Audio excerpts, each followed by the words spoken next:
اب صراط مستقیم سیدھا راستہ کون سا ہے؟ تو صراط الذین، راستہ ان لوگوں کا انعمت علیہم، اے اللہ جن پر تو نے انعام کیا، غیر المغضوب علیہم، جن پر غضب نہیں کیا گیا، ولا الضالین، اور وہ گمراہ نہیں ہوئے۔ وہ کون لوگ ہیں جن پر اللہ تعالیٰ نے انعام کیا؟ سورہ نساء کی آیت نمبر 69 میں ہے، ومن یطع اللہ والرسول، اور جو اطاعت کریں گے اللہ کی اور رسول یعنی محمد صلی اللہ علیہ وسلم کی، فاولئک، تو ایسے لوگ مع الذین، ان لوگوں کے ساتھ ہوں گے، یعنی قیامت اور جنت میں، انعم اللہ علیہم، جن پر اللہ نے انعام کیا، من النبیین، یعنی انبیاء و صدیقین، اور صدیقین و شہداء، اور شہداء و صالحین، اور صالحین، و حسن اولئک رفیقا، اور یہ لوگ بڑے بہترین رفیق ہیں، بڑے بہترین ساتھی ہیں، بڑے عمدہ دوست ہیں۔ دیکھیے کہ نبی جس پر اللہ تعالیٰ وحی نازل کرے، اسے اپنا پیغام دوسروں تک پہنچانے کے لیے منتخب کرے۔ پھر نبی اور رسول میں فرق، جو ہمارے ہاں مشہور ہے کہ رسول وہ ہوتا ہے جو نئی شریعت لے کر آئے، جس پر نئی کتاب نازل ہو، اور نبی وہ ہوتا ہے جو اپنے سے پہلے رسول کی شریعت کو آگے لے کر چلے، اپنے سے پہلے رسول کی کتاب پر عمل کرے، اسی کی تبلیغ کرے۔ لیکن یہ فرق درست نہیں ہے، کیونکہ اس کے مطابق تو ایک وقت میں ایک جگہ پر ایک سے زیادہ رسول نہیں ہونے چاہیے نا۔ جب رسول وہ ہوتا ہے جو نئی شریعت لے کر آئے، اس پر نئی کتاب نازل ہو، تو پھر ایک وقت میں ایک جگہ پر ایک سے زیادہ رسول کیسے ہو سکتے ہیں؟ جبکہ ہم دیکھتے ہیں سورہ یاسین میں واقع ہے نا، وَاضْرِبْ لَهُم مَثَلًا، ان کے سامنے مثال بیان کرو، اصحاب القریہ، و بستی والوں کی، اذ جاءها المرسلون، جب ان کے پاس رسول آئے، اذ ارسلنا الیہم اثنین، جب ہم نے ان کی طرف دو رسولوں کو بھیجا، فکذبوہما، تو ان لوگوں نے انہیں جھٹلا دیا، فعززنا بثالث، تو ہم نے تیسرے رسول کے ذریعے ان دو رسولوں کی تائید کی، ان کو تقویت دی، ان کو مضبوط کیا۔ فقالوا، اور ان تینوں نے کہا، انا الیکم مرسلون، ہم تمہاری طرف رسول بنا کر بھیجے گئے۔ اب یہ جو واقعہ ہے سورہ یاسین میں، یہ اس بستی میں ایک وقت میں ایک جگہ پر قرآن مجید کے مطابق تین رسول ہیں،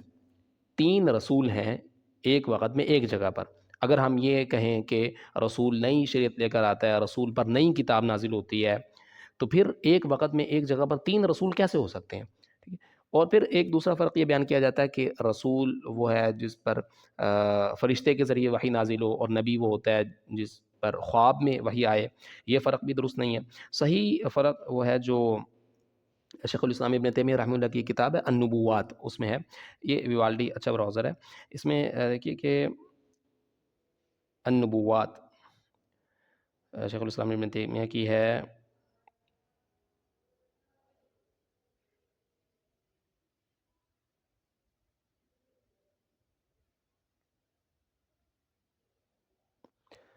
اس میں وہ فرق بیان کرتے ہیں کہ نبی وہ ہوتا ہے جو ایمان والوں کی طرف بھیجا جائے، اور رسول وہ ہے جو کفار و مشرکین کی طرف بھیجا جاتا ہے۔ اور یہ وہ فرق ہے جو قرآن مجید کی کسی بھی آیت یا کسی بھی حدیث سے ٹکراتا نہیں ہے۔ باقی جو فرق بیان کیے جاتے ہیں نبی اور رسول میں، وہ کہیں نہ کہیں قرآن مجید کی کسی آیت یا کسی حدیث کے اگینسٹ چلے جاتے ہیں۔ دیکھیے، الفرق بین الرسول والنبی، رسول اور نبی کے درمیان فرق۔ تو فالانبیاء، تو انبیاء ینبئہم اللہ، اللہ تعالیٰ انہیں خبر دیتا ہے، فیخبرہم، انہیں باخبر کرتا ہے، بامرہ ونہیہ وخبرہ، اپنے امر نہیں اور خبر سے۔ امر یعنی کیا کام کرنا ہے،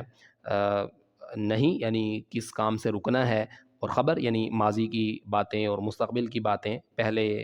انبیاء اور قوموں کے واقعات اور آئندہ کی خبریں۔ تو وہم ینبئون المؤمنین بما انبأہم اللہ بہ من الخبر والامر والنہی، اور وہ ایمان والوں کو بتاتے ہیں جو کچھ اللہ نے ان کو بتایا، یعنی کس کام کا حکم دیا، کس کام سے منع کیا، اور جو خبریں دی اللہ تعالیٰ نے انبیاء کو ماضی کی یا مستقبل کی، تو وہ ایمان والوں کو بتاتے ہیں۔ فَإِنْ أُرْسِلُوا إِلَىٰ كُفَّارٍ يَدْعُونَهُمْ إِلَىٰ تَوْحِيدِ اللَّهِ، اگر وہ کفار کی طرف بھیجے جائیں، یعنی اللہ تعالیٰ کسی پر وحی نازل کرے، اسے اپنا پیغام پہنچانے کے لیے منتخب کرے، اسے کافروں کی طرف بھیجے، يَدْعُونَهُمْ إِلَىٰ تَوْحِيدِ اللَّهِ، یعنی وہ کافروں کو اللہ کے توحید کی طرف بلائیں، وعبادتہ وحدہ لا شریک لہ، اور اللہ وحدہ لا شریک لہ کی عبادت کی طرف، ولا بد ان یکذب الرسل قوم، اور ہمیشہ سے یہ ہوا ہے کہ کچھ لوگوں نے رسولوں کو جھٹلایا ہے، ولا بد، اور ضروری ہے، ان یکذب الرسل قوم، کہ رسولوں کو قوم جھٹلائے، یعنی کچھ لوگ جھٹلائیں۔ قال تعالیٰ، جیسا کہ اللہ تعالیٰ کا یہ فرمان ہے، ضروری ہے کا مطلب یہ کہ ایسا ہمیشہ ہوا ہے، ٹھیک ہے۔ کذالک، جیسا کہ ما اتى الذین من قبلهم من رسول الا قالوا ساحر او مجنون،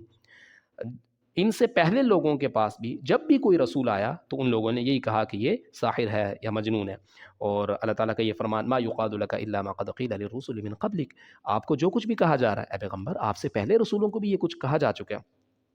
تو فإن الرسل ترسل إلى مخالفین فیکذبهم بعضهم، تو رسول وہ ہیں جو مخالفین کی طرف بھیجے جاتے ہیں، کفار و مشرکین کی طرف بھیجے جاتے ہیں، اور فیکذبهم بعضهم، ان میں سے بعض ان کو جھٹلاتے ہیں، کبھی سارے کبھی کچھ لوگ جھٹلاتے ہیں۔ تو انبیاء، نبی وہ ہے جو ایمان والوں کی طرف بھیجا جائے، اور رسول وہ ہوتا ہے جو کافروں کو توحید کی طرف بلاتا ہے، اللہ کی عبادت کی طرف بلاتا ہے، ٹھیک ہے۔ تو آگے جا کر وہ یہ کہتے ہیں کہ لیس من شروط الرسول ان یأتی بشرع جدید، رسول کی شرائط میں سے یہ نہیں ہے کہ وہ نئی شریعت لے کر آئے، لیس من شروط الرسول، رسول کے لیے یہ شرط نہیں ہے ان یأتی بشرع جدید کہ وہ نئی شریعت لے کر آئے، نئی کتاب لے کر آئے، ٹھیک ہے نا۔ اور فإن یوسف کان علی ملت ابراہیم وداود وسلیمان کانا رسولین وکانا علی شریعت التوراۃ۔ اب دیکھیں سلیمان علیہ السلام اور یوسف علیہ السلام، ٹھیک ہے، تو وہ رسول ہیں، لیکن ان پر کوئی نئی کتاب کا ذکر ہمیں نہیں ملتا قرآن مجید میں یا حدیث میں۔ تو بہرحال یہ ہے کہ اصل میں جو ہم نے سورہ یاسین کے واقعے میں دیکھا نا کہ ایک وقت میں ایک جگہ پر 3 رسولوں کا ذکر ملتا ہے، لیکن یہ ہے کہ اگر رسول کے لیے یہ شرط مانی جائے کہ وہ نئی شریعت لے کر آئے، نئی کتاب لے کر آئے، تو پھر ایک وقت میں ایک جگہ پر 3 رسول کیسے ہو سکتے ہیں؟ تو صحیح فرق نبی اور رسول میں وہی ہے جو انہوں نے یہاں بیان کیا، کہ انبیاء وہ ہیں جو ایمان والوں کی طرف بھیجے جاتے ہیں، اور رسول وہ ہیں جو کافروں کو ایمان کی طرف بلاتے ہیں، کافروں کی طرف بھیجے جاتے ہیں، ٹھیک ہے۔ اور صدیقین وہ ہیں جو حق بات کریں ہمیشہ اور حق کی تصدیق کریں، ہمیشہ حق بات کریں اور حق کی تصدیق کریں۔ اور پھر شہداء، شہید کون ہے؟ یہاں پر 2 تفسیریں ہیں، ایک تفسیر یہ ہے کہ شہید سے مراد یہاں پر اہل علم ہے، اور دوسری تفسیر یہ ہے کہ شہید سے مراد وہ جو اللہ کی راہ میں اپنی جان دے دے۔ دیکھیے کہ یہ تفسیر ابن عثیمین ہے، محمد بن صالح العثیمین رحمہ اللہ کی۔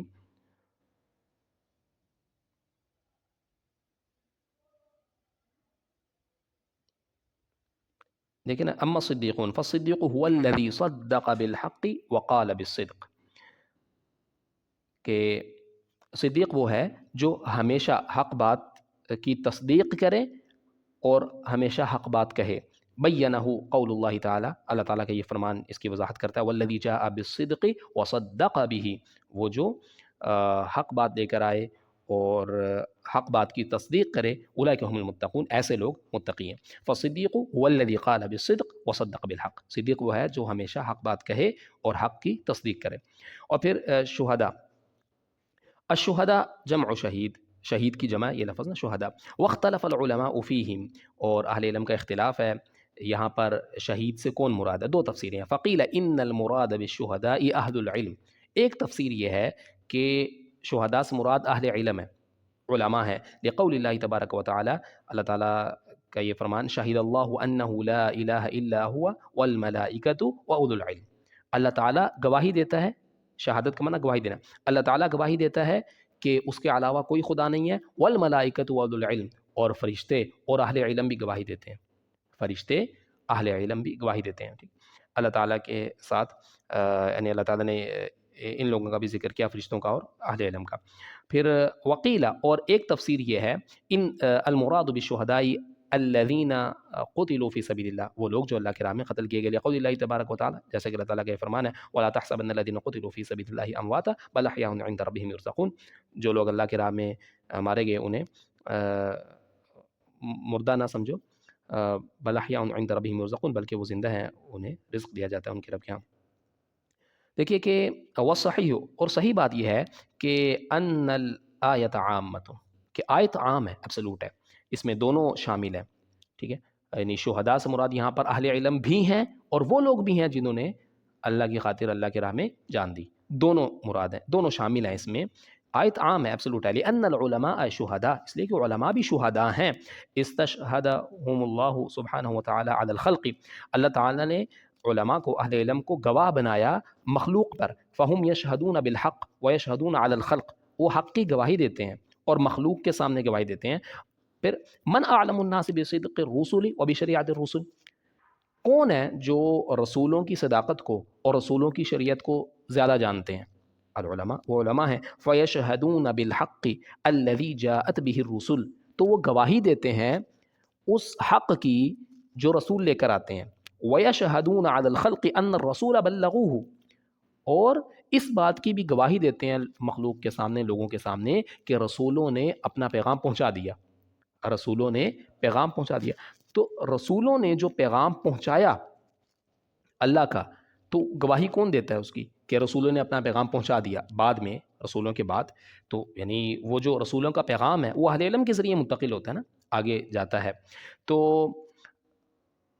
آیت میں ثم نقول ايضا هذه الامه شهداء على الناس عموما، ٹھیک ہے، تو دونوں باتیں شامل ہیں کہ اہل علم بھی مراد ہیں، اور ایک تفسیر یہ ہے کہ اہل علم مراد ہیں، اور دوسری تفسیر یہ ہے کہ اللہ کی راہ میں جان دینے والے، اور صحیح بات یہ ہے کہ دونوں ہی شامل ہیں، دونوں شامل ہیں، دونوں تفسیریں ٹھیک ہیں، درست ہیں یہاں پر نا۔ اور صالحین، نیک لوگ جو دین کے مطابق زندگی گزاریں۔ اب دیکھیے کہ یہ چار کیٹیگریز ہو گئی نا، انبیاء، صدیقین، شہداء اور صالحین، تو ہر کیٹیگری میں جو ہے وہ اپنے سے نیچے کی کیٹیگری میں ضرور آئے گا، ٹھیک ہے، اوپر والی کیٹیگری میں آنا ضروری نہیں ہے۔ دیکھیے کہ نبی، اب نبی ہے تو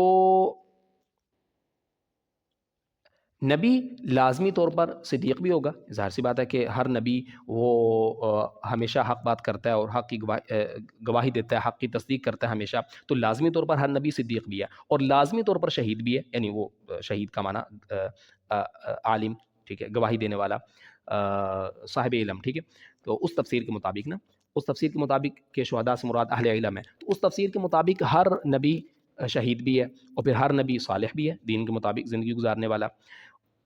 اب اس سے نیچے آئیں صدیقین، تو ہر صدیق ضروری نہیں ہے کہ وہ نبی ہو،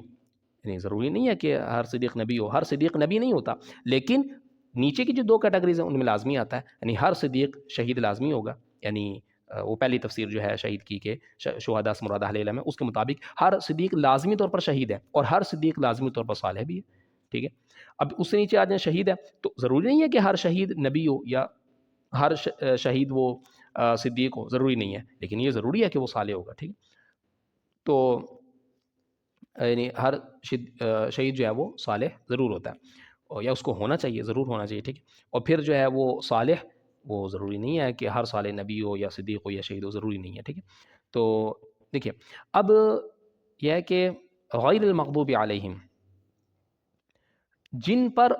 غضب نہیں کیا، یہی لوگ ہیں انبیاء، صدیقین، شہداء، صالحین، جن پر غضب نہیں کیا گیا، ولا الضالین، اور نہ یہ گمراہ ہوئے، یہ گمراہ نہیں ہوئے، ٹھیک ہے، یہ گمراہ نہیں ہے۔ تو دیکھیے کہ یہ ایک ہی جماعت ہے، پہلے پوزیٹیو انداز میں بتایا کہ انعمت علیہم، ان لوگوں پر انعام کیا گیا، پھر نیگیٹو انداز میں اسی بات کو کیا گیا کہ غیر المغضوب علیہم ولا الضالین، کہ ان لوگوں پر غضب نہیں کیا گیا اور یہ گمراہ نہیں ہوئے۔ دیکھیے اس کا جو ترجمہ ہے اردو میں، مولانا ابو الاعلیٰ مودودی رحمہ اللہ نے یہ ان لوگوں کا راستہ جن پر تو نے انعام فرمایا، جو معتوب نہیں ہوئے، جو بھٹکے ہوئے نہیں ہیں، معتوب نہیں ہوئے یعنی ان پر غضب نہیں کیا گیا، غصہ نہیں کیا گیا، عتاب غصے کو غضب کو ہی بولتے ہیں نا، ان لوگوں کا راستہ جن پر تو نے انعام فرمایا، جو معتوب نہیں ہوئے، جو معتوب نہیں ہوئے، جو بھٹکے ہوئے نہیں ہیں، ایک ہی جماعت ہے، ایک ہی گروہ ہے، یعنی یہ منعم علیہم جن پر اللہ نے انعام کیا، انبیاء، صدیقین، شہداء، صالحین، یہی وہ لوگ ہیں کہ جن پر اللہ نے انعام کیا، جن پر عتاب نہیں کیا گیا، غصہ نہیں کیا گیا، غضب نہیں کیا گیا، جو بھٹکے ہوئے نہیں ہے. ٹھیک ہے. اور اس کا جو ترجمہ ہے تفسیر عثمانی میں، تفسیر عثمانی میں دیکھیے تو انہوں نے بھی وضاحت کی ہے.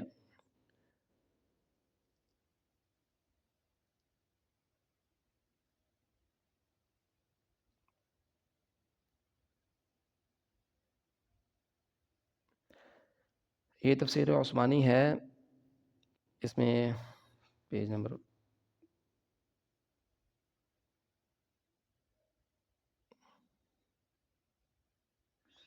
دیکھیے یہ سورہ فاتحہ میں انہوں نے کیا ترجمہ کیا ہے، غیر صراط الذین انعمت علیہم، راہ ان لوگوں کی جن پر تو نے فضل فرمایا، غیر المغضوب علیہم جن پر نہ تیرا غصہ ہوا، ولا الضالین اور نہ وہ گمراہ ہوئے. یعنی کن پر غصہ نہیں ہوا، غیر المغضوب علیہم. ویسے یہ بھی ترجمہ مولانا ابو الاعلیٰ مودودی والا زیادہ بہتر ہے، کیونکہ یہاں پر ان میں دیکھیں نا، غیر المغضوب علیہم جن پر نہ تیرا غصہ ہوا، تو یعنی غصے کی نسبت ڈائریکٹلی اللہ تعالیٰ کی طرف کر دی، لیکن یہاں پر مطلب وہ انداز وہ نہیں ہے. صراط الذین انعمت علیہم غالباً یہ بات پہلے گزر چکی ہے، پہلے کسی سبق میں، ہاں گزر چکی ہے سورہ فاتحہ ہی کی کسی آیت کی تفسیر میں یہ بات گزر چکی ہے کہ انعمت علیہم جن پر تو نے انعام کیا، یہ انداز الگ ہے، اور مغضوب علیہم جن پر غصہ نہیں کیا گیا، یہ انداز الگ ہے. ٹھیک ہے. تو یہ اس سے بہتر وہ ترجمہ ہے مولانا ابو الاعلیٰ مودودی اس آیت کا. ٹھیک ہے. اوور آل ترجمے کی بات نہیں میں کر رہا، مطلب اس آیت کے ترجمے کی بات کر رہا ہوں، وہ یعنی انہوں نے جو کیا وہ بہتر ہے اس سے، کہ جن پر نہ تیرا غصہ ہوا. خیر، ولا الضالین اور نہ وہ گمراہ ہوئے. تو اس میں اصل میں جو بات میں دکھانی ہوئی ہے کہ یہاں پر دیکھیے یہ تفسیر میں لکھتے ہیں کہ غیر المغضوب آخر تک جو ہے وہ الذین کا بدل ہے یا اس کی صفت ہے، تب یہ تو مطلب گرامر کی بات ہے نا. اس کا مناسب ترجمہ کیا گیا. بعض تراجم دہلویہ میں جو اس کا ترجمہ کیا ہے خلاف ترکیب و خلاف مقصود ہے، یعنی جو ترجمہ عام طور پہ کیا جاتا ہے نا کہ نہ کہ ان لوگوں کا، نہ کہ ان لوگوں کا، جب آپ بولتے ہیں تو آپ یعنی پارٹیشن کر دیتے ہیں نا کہ دوسری جماعت بنا دی یہاں سے، غیر المغضوب علیہم نہ کہ ان لوگوں کا جن پر غصہ کیا گیا، ولا الضالین اور نہ ان لوگوں کا جو گمراہ ہوئے.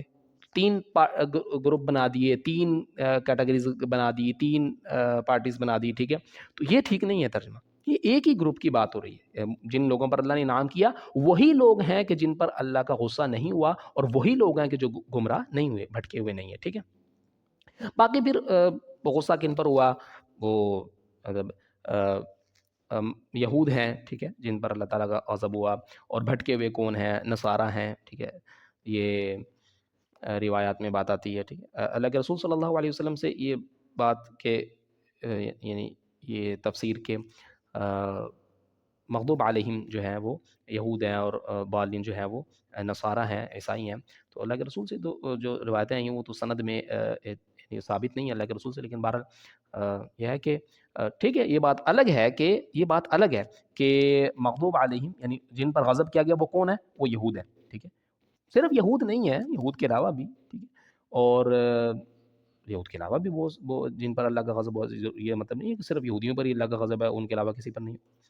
اور یعنی جو جانتے بوجھتے ہوئے حق کے مقابلے میں آتے ہیں، علم رکھنے کے باوجود حق کو ٹھکراتے ہیں، حق کو قبول نہیں کرتے. اور ضالین گمراہ، ٹھیک ہے، نصارہ گمراہ ہوئے.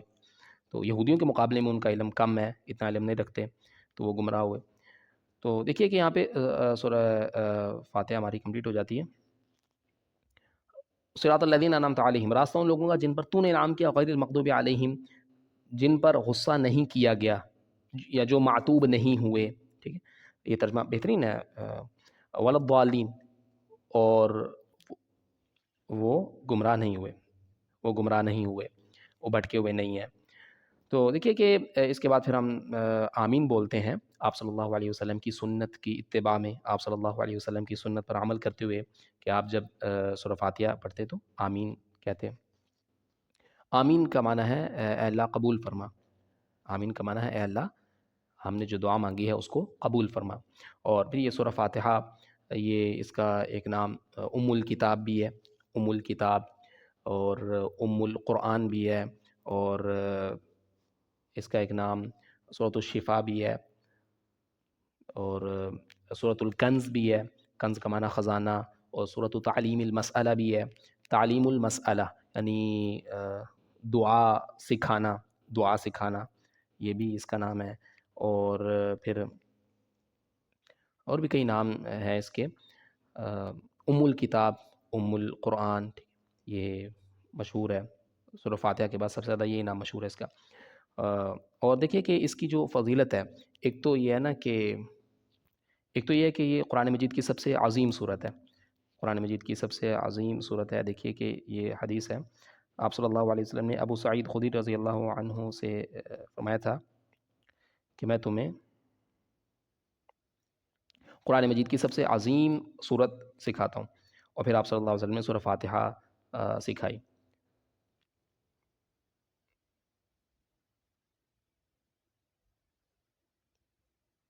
میں دیکھیے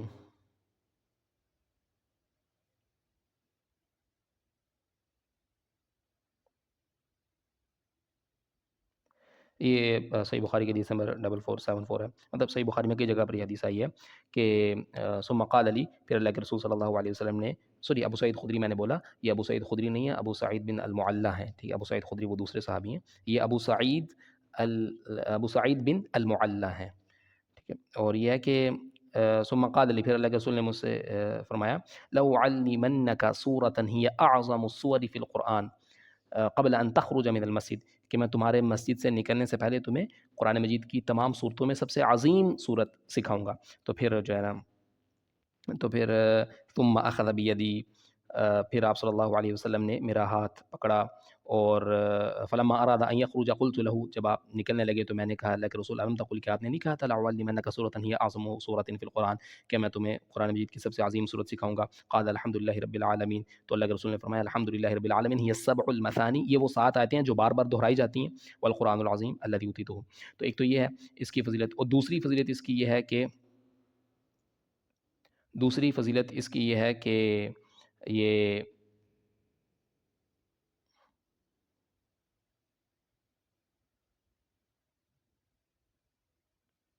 یہ صحیح مسلم حدیث ہے 806 کے بینما جبریل قاعد عند النبی صلی اللہ علیہ وسلم، ابن عباس رضی اللہ عنہ سے روایت ہے نا کہ جبریل علیہ السلام آپ صلی اللہ علیہ وسلم کے پاس بیٹھے ہوئے تھے، سمع نقیضا من فوقه فرفع راسه فقال هذا باب من السماء، تو انہوں نے ایک آواز سنی اور فرمایا کہ یہ انہوں نے آسمان کی انہوں نے اپنا سر بلند کیا اور فرمایا کہ هذا باب من السماء فتح اليوم لم يفتح قط الا اليوم، یہ آسمان سے ایک دروازہ آج سے پہلے کبھی نہیں کھولا گیا، آج کھولا گیا، فنزل منه ملک، اور اس سے فرشتہ ایک نازل ہوا، فقال هذا ملک نزل الى الارض لم ينزل قط الا اليوم، اور یہ فرشتہ آج سے پہلے کبھی بھی نازل نہیں ہوا، زمین پر نہیں آیا، فسلم وقال، اور اس نے سلام کیا اور فرمایا ابشر بنورین اوتیتہما لم یؤتہما نبی قبلک، کہ آپ کو خوشخبری ہو 2 نوروں کی جو آپ سے پہلے کسی نبی کو نہیں دیے گئے، فاتحۃ الکتاب، ایک نور کیا ہے؟ فاتحۃ الکتاب، اور دوسرا نور وخواتیم سورۃ البقرہ، اور سورہ بقرہ کی آخری آیتیں، لم تقرأ لن تقرأ بحرف منہما الا اعطیتہ، کہ ان میں سے کوئی بھی حرف آپ پڑھتے ہیں تو وہ صرف آپ کو ہی دیا گیا، آپ سے پہلے کسی نبی کو یہ دونوں نوروں میں سے یہ نہیں دیے گئے، ٹھیک ہے۔ تو 2 نور، تو اس کو نور کہا گیا، یہ دوسری فضیلت اس کی یہ ہے، ٹھیک ہے۔ اور پھر تیسری فضیلت اس کی ہے، ایک تو فضیلت یہ ہو گئی نا کہ سب سے عظیم صورت ہے، دوسری فضیلت یہ ہو گئی کہ یہ اس کو یعنی نور فرمایا، اور فرشتے نے آپ صلی اللہ علیہ وسلم سے کہا کہ آپ کو خوشخبری ہو 2 نوروں کی جو آپ سے پہلے کسی نبی کو نہیں دیے گئے، تو ایک سورہ فاتحہ اور دوسرا سورہ بقرہ کی آخری آیتیں۔ اور پھر تیسری فضیلت یہ ہے کہ